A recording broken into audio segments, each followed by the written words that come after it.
So we are here in Langkawi in Malaysia, and I'm joined here by Jonathan Cheong, who is Head of Aviation Business Development at Adelaide Airport. So Jonathan, thank you so much for joining me today. Oh, thanks for having me. My first question for you is, Australia only reopened its borders in February 2022. So how has business been for Adelaide Airport since then? I think things are great. When people talk about a pent-up demand, it's actually true. And what excites me is that pent-up demand continues to stay, which is great. I think just a bit of a context on how things are trending or recovering from an Adelaide Airport perspective. It's for the month of January 2024, our international traffic movements have recovered to 95% against pre-COVID-19 levels. And that 95% is a really good figure to see, because if I were to break it down, we still do not have the likes of Emirates back in the market. We still do not have China Southern, Cathay Pacific flying back into our market. Even without these three carriers, we are already hitting that 95% of international traffic recovery. So pretty much what it means is a lot of our international carriers that's operating in Adelaide at the moment is actually doing really well from a seat load factor perspective, from a yield perspective. So we're actually very excited from an international front. I think from a domestic market, it's great.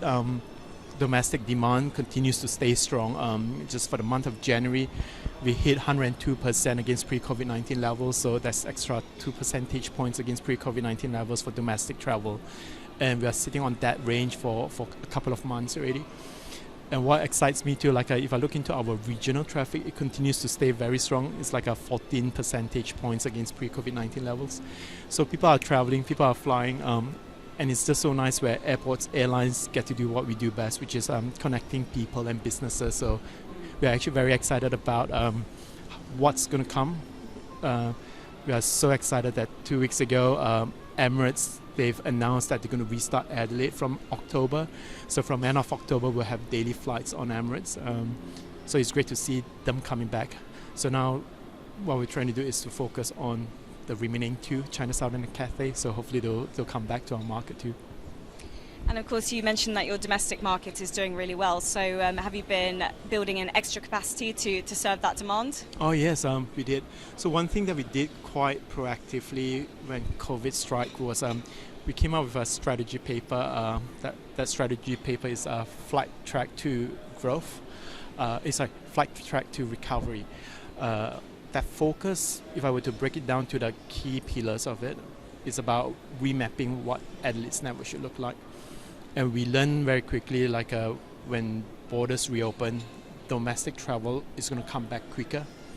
So what we did from an airport perspective is we worked with our stakeholders like South Australian Tourism Commission, we worked with Tourism Australia, we worked with different state tourism, and try to work out a plan on how can we actually establish new dots in our network. And as a result of that, we managed to get new capacity from, not just from Qantas, but we also got new dots from Jetstar, Virgin Australia, and even Rex. So as an example, over the last, over the last 2 years, we managed to get new flights to Albury with Qantas, new flights to Launceston, Hobart with Virgin Australia. We've got new routes to Newcastle with Qantas. We've got Jetstar just announced a few weeks ago that they're going to start flying from Adelaide to Whitsunday Coast from September, 3 flights a week. And we've got Rex, last year, they've been great to us. They've introduced daily Sydney flights for us. They've introduced daily Brisbane flights for us. So we do see a lot of new capacity coming into our market domestically, which is great. And of course you helped develop that whole strategy, didn't you? So I mean, in terms of the recommendations, are there anything, will this serve as a good framework for kind of any future pandemics, God forbid, but... I think from my perspective, I think that strategy paper was important because I think I think at that time it was critical to actually realize what we need to do when things were to reopen again, which are the airlines to target. So in the key pillars for that strategy paper, Flight Track to Recovery, we were focusing on remapping Adelaide's network domestically. We were focusing on which are the international carriers to target as soon as international borders reopen. So as an example, Singapore Airlines have been flying to Adelaide for many, many years, and they've got a great product, they've got a great network. 50% of our international traffic pre-COVID was actually Asia. So getting Singapore Airlines to fly as soon as they can when borders reopen, I think that's very important to us. Like getting Qatar Airways to fly, connecting to Europe is important to us. Air New Zealand to New Zealand, Pacific Islands, and US is important, and also Malaysia Airlines. So we managed to get that very quickly. And that's where, if you ask the question about are we going to use this strategy paper for the next pandemic, maybe two things. One, I hope that there is no more pandemic when it comes to the aviation industry, but I know we can't decide that fate of it. But if there's another pandemic that strikes, I think what the team does quite a bit differently is we're actually very nimble in terms of using a dedicated, unique strategy for each scenario. So there's no one blanket, one size fits all. Touch wood, if there's another pandemic, we'll come up with a new strategy to tailor what it takes to recover again. Excellent. So what trends are you seeing with your passengers in terms of their needs and wants from you as an airport, the routes that they want to fly? What are you noticing? So I think pandemic can be a blessing in disguise for a market like us. We acknowledge that we're not a bigger city like Paris, London, but at the same time, we realize that because of COVID, people want to travel non-stop instead of through one stop, and that's where, as an airport, working together with our airline partners, it's important for us to understand to your question, what's the passenger trends going to look like. If I look into the last 12 months, the passenger trend has changed. If I look into Indonesia, is our largest international market. That remains to be the number one market. The second market is actually New Zealand, and that's ranked number 2 in our market, and that continues to be ranked number 2. But what we saw was the growth of Vietnam. So Vietnam pre-COVID was ranked the 11th top market for us. It's now jumped up to rank number 8, and that's because we've got that Vietjet service that just started in November. Having that flights on Vietjet just stimulate the market, and it just opened up more education traffic, VFR traffic, even leisure plus corporate. So Vietnam jumped from 11 to 8. What we also realized is India has become a very important market now. It jumped from, pre-COVID was ranked number 6, it's now ranked number 4. And that big jump meant that there is a lot more Indian traffic between South Australia and India, and that's another market that we're going to focus on quite a lot. Do we see, on the flip side of the coin, do we see a trend in declining of market size? There is. So for example, like China. China used to be our top 3 most important, largest market. It has dropped to rank number 6. But I think that's because it's a function of there's no direct capacity at the moment, and that's why we are very, very keen to try to get that China Southern flights back. We are very keen to try to get the Cathay Pacific flight back into our market. Absolutely. So where are you currently underserved, and where do your route ambitions lie? I think that's a great question. So last year we actually proactively came up with a plan, which is to list out what our Network Vision 2050 is going to look like. So that Network Vision 2050, we established what are the non-stop flights internationally that we should get by 2050. But what we did was we actually break it down by phases. So we should secure 13 non-stop flights by 2030, 24 destinations by 2040, and then 39 international destinations by 2050. So if I were to segment down into zooming into that by 2030, we should get all our pre-COVID international carriers operating back into our market. So the likes of China Southern Cathay back in our market by then. Our top 4 key markets by 2030 will be Vietnam, Philippines, Japan, and the US to establish the non-stop flights.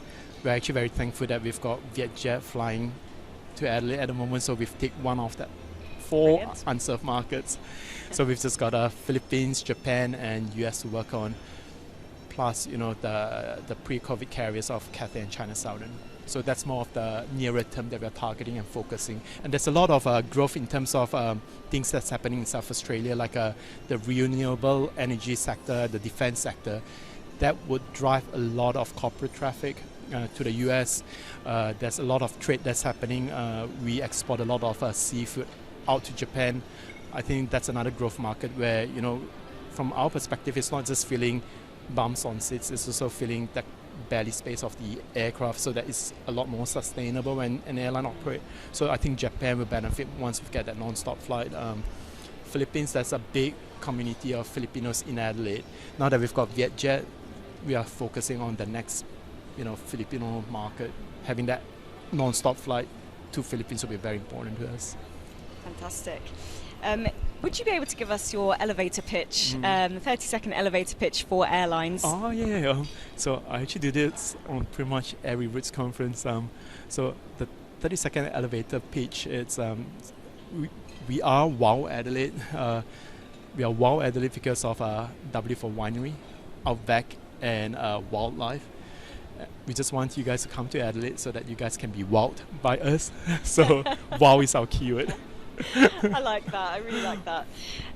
So in terms of cargo, what's the story there? How has that been? Cargo, thankfully, if you look at the most recent stats, air freight from South Australia export has grown back to pre-COVID-19 levels. So the demand for freight has been strong, which is great. But because we are still lacking of non-stop flights, that means there will be that leakage of people trucking South Australia commodities out to, call it Melbourne, and fly out from Melbourne.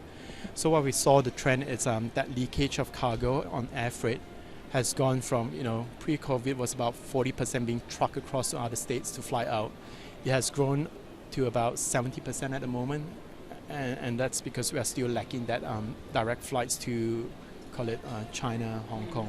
But once we've addressed that through that non-stop connections again, we're very confident that we will be able to recapture that back again. And in terms of your challenges for this year, what would you say that they are?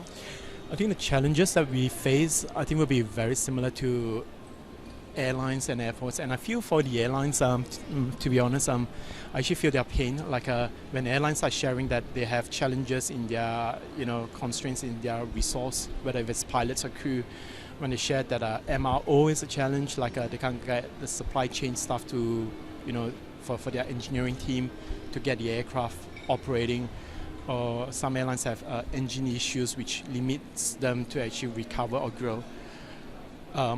These are challenges that airlines are facing at the moment, and as an airport partner like us, we will have that challenge to grow because airlines are being restricted from that perspective. But I think that just shows how beauty aviation is. We need aviation to connect us closer together, and hopefully once they've addressed those issues, we as a city, as a state, as a country can connect through our airline partners. Now I want to talk a little bit about the way that you work with airlines, how you collaborate, how you data share, and if there's anything that is unique to Adelaide that you offer your airlines. I think just on the data sharing stuff, we do subscribe to a lot of aviation tools, whether if it's MIDT or immigration stats. I think what we do a lot in our pitches or proposals to our airline partners is to justify why they should look into Wow Adelaide, why should we wow them into Adelaide, from the perspective of what is the current trend in terms of market sizes, giving them a sense of what historically things could look like from a point-to-point or connection traffic is going to look like. We give them some level of comfort that projecting out, if they were to do that non-stop flight, how are we going to fill the plane? And I think more importantly, making sure that it's going to be a sustainable service. So we do a lot of proposals from a route forecast level to a P&L level to a revenue forecast. We come up with a stimulation rate that it's, which is credible. We are actually very conservative when we come up with those stimulation rate or potential market share or what sort of signal factor they're going to achieve. Because what we try to do is present a realistic proposal, and once they fly in, they will be able to see how awesome Adelaide's performance is, and they can start to grow quicker for us. We also share a lot of insights about how things are working in our market, like what sort of events, festivals that's happening in Adelaide. because I think it's important when there are events at festivals that's held in Adelaide. We want our airline partners to know so that they can actually have the opportunity to plan in advance on how to grow, whether if it's through seasonal capacity, extra flights to our market. So we try to work on that too. And what events are there in the Adelaide calendar year round? So we're having the Fringe Festival at the moment, which is I think it's the largest art festival in the southern hemisphere. We are going to have we've got Tour Down Under that we just had in January, and then in April we've got AFL Gather Round. So pretty much Australia is all about, they love their AFL, and that is I think from the 4th April to the 7th April, all the teams will come to Adelaide to play, and we'll see a lot of domestic people coming, visiting Adelaide, and that gives us the opportunity to showcase how awesome, how wow Adelaide is. And finally then, I'd like to ask you, if you had to choose who you sat next to on a long haul flight, perhaps from Adelaide to Doha, which I believe is your longest flight, who would you choose and why? I've got, I can think of two names. One, it's I'll love to have the opportunity to sit right next to Vanessa Hudson, the CEO for Qantas Group. I've got a lot of questions that I would like to hear from her, like how does she manage such a big company through the pandemic, and how does she actually has that vision to regrow Qantas Group very quickly to where they are now, which is hats off to her and the team. She's got a great team from the network team.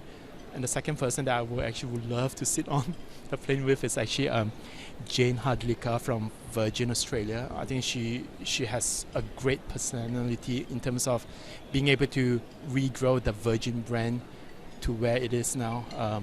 She's got a great team and an awesome network planning team in Virgin Australia that she trusts to regrow the network.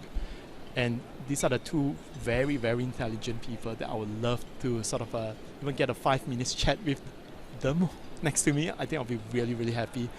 And then I won't disturb them. And maybe because it's just me, I'll love to take a selfie with them too. So on the plane. Well, both great choices, but it sounds like you'll get the middle seat on that flight. So I feel sorry for you, almost. But Jonathan, that was my final question. Thank you so much. Thank you so much, Ellie.